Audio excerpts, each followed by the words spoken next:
Hi, I'm Joseph Leewright with Ellison Laser, and I'm here to speak to y'all about the estimate process. A visual estimate is one that is what we would call minor damage to an outer surface panel where you can see the extent of the damage. Very easy to give an estimate on and should be able to be done very accurately.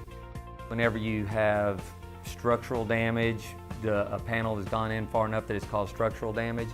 Now you start getting into hidden damage, things that can't be seen until you start to disassemble the vehicle.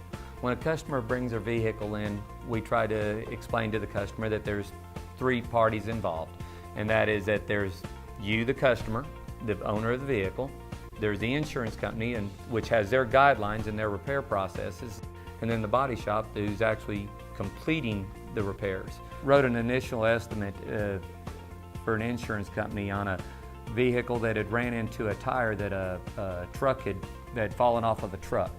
And initial damage looked like, one of the tires had hit the vehicle, went over the roof, and just kind of marred the windshield and then off the back of the car. And the other tire they ran over.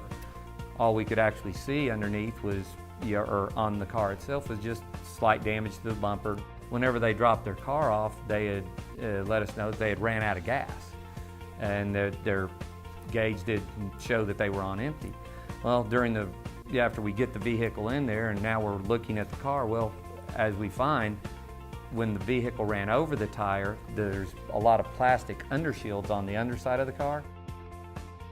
Plastic shields, it all went up with the tire and then came back down.